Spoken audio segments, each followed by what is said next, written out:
Today, I'm going to chat about a very basic full range of motion, something that we could all do in our childhood, and this is the butt to heel squat. Later in the video, we will also test our butt to heel deep squat, and I'm going to give you a few options for you to try and progress with this simple full range of motion.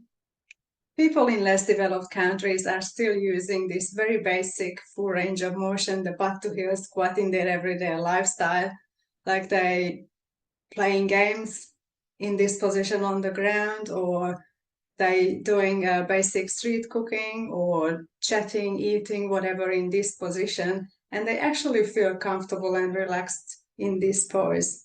We in these developed countries probably are sweating bullets if we are trying to perform butt to heel squat.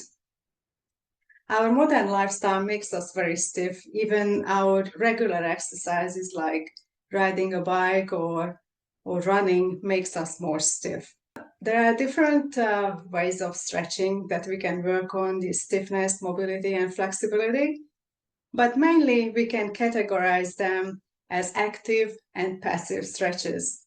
Now, the active stretches are short hold stretches, and they're usually something like warm-up stretching, dynamic stretching, or ballistic stretching. The passive stretching are long hold and static stretches. This is your basic butt to heel squat. We could all do this in our childhood, and let's test how your butt to heel squat is now. I'm going to show you how to align yourself for this position, and you may need a chair or a couch or something that you can sit on to try the first option. So I stand up. I stand hip wide apart, or maybe a little bit wider, and I will turn my feet outwards. Not like Charlie Chaplin, but like a little outward. Now I turn here so I can actually sit on this chair. Once you are in this pose, you bend your knees and you lower your butt. You keep lowering, lowering, lowering, lowering, and here you are. You sit on the chair. This is option number one.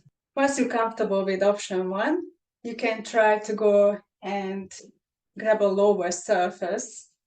For me, there is this box which is lower than the chair, so this is option two for me, for you to demonstrate how to do it. So again, I stand up, hip wide apart, or a little bit wider,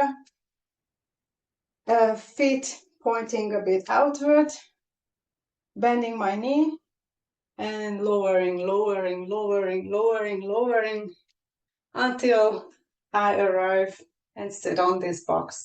So this is option two for you to try once you are comfortable on the higher surface. If you were comfortable on the box, sitting on the box in option two, then you may would like to try option three, which is for me a yoga block. This is much lower than a box. If you have something else, like a not too tall object, you can try to sit on that as well. So I stand up. Again, same position, hip wide apart or a bit wider, feet pointing a little bit outward. I'm bending my knee and I'm lowering, lowering, lowering, lowering, lowering, and I arrive on the block. So this is option three for you to try. Once option three for the block is going very well for you, you can progress on the next stage, which is, now we're not going to use any supporting equipment. We're actually going butt to heel without any support. Now let's stand up again. Legs hip wide apart or a bit wider, feet pointing forward, no Charlie Chaplins. Knee bend, and you lower, lower, lower, lower, lower, lower, until your butt touches your heel. Now the aim is to stay in these poses for 3 minutes. So please start your timer and time 3 minutes. Remember that your muscles need to be relaxed when you are doing any type of deep stretching. Of course, you need some sort of engagement in your glutes or maybe even in your hamstrings, but try to stay as relaxed as possible.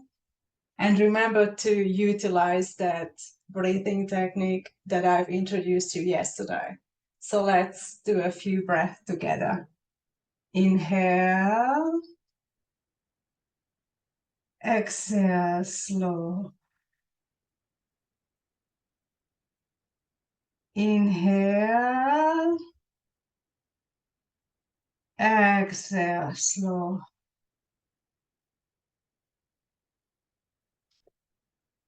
Two main reasons can limit us in achieving butt to heel squat.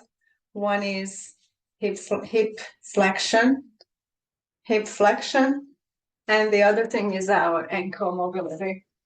So this is dorsiflexion, plantar flexion, dorsiflexion, plantar flexion.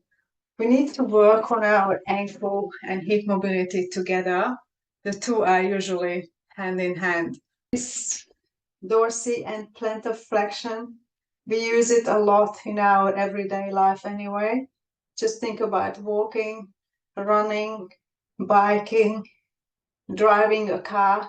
We use this a lot, so we better work on it. I hope you can utilize these different options that I gave you to progress with your heel to butt squat. And I'm sure you will make a significant progress if you practice this daily.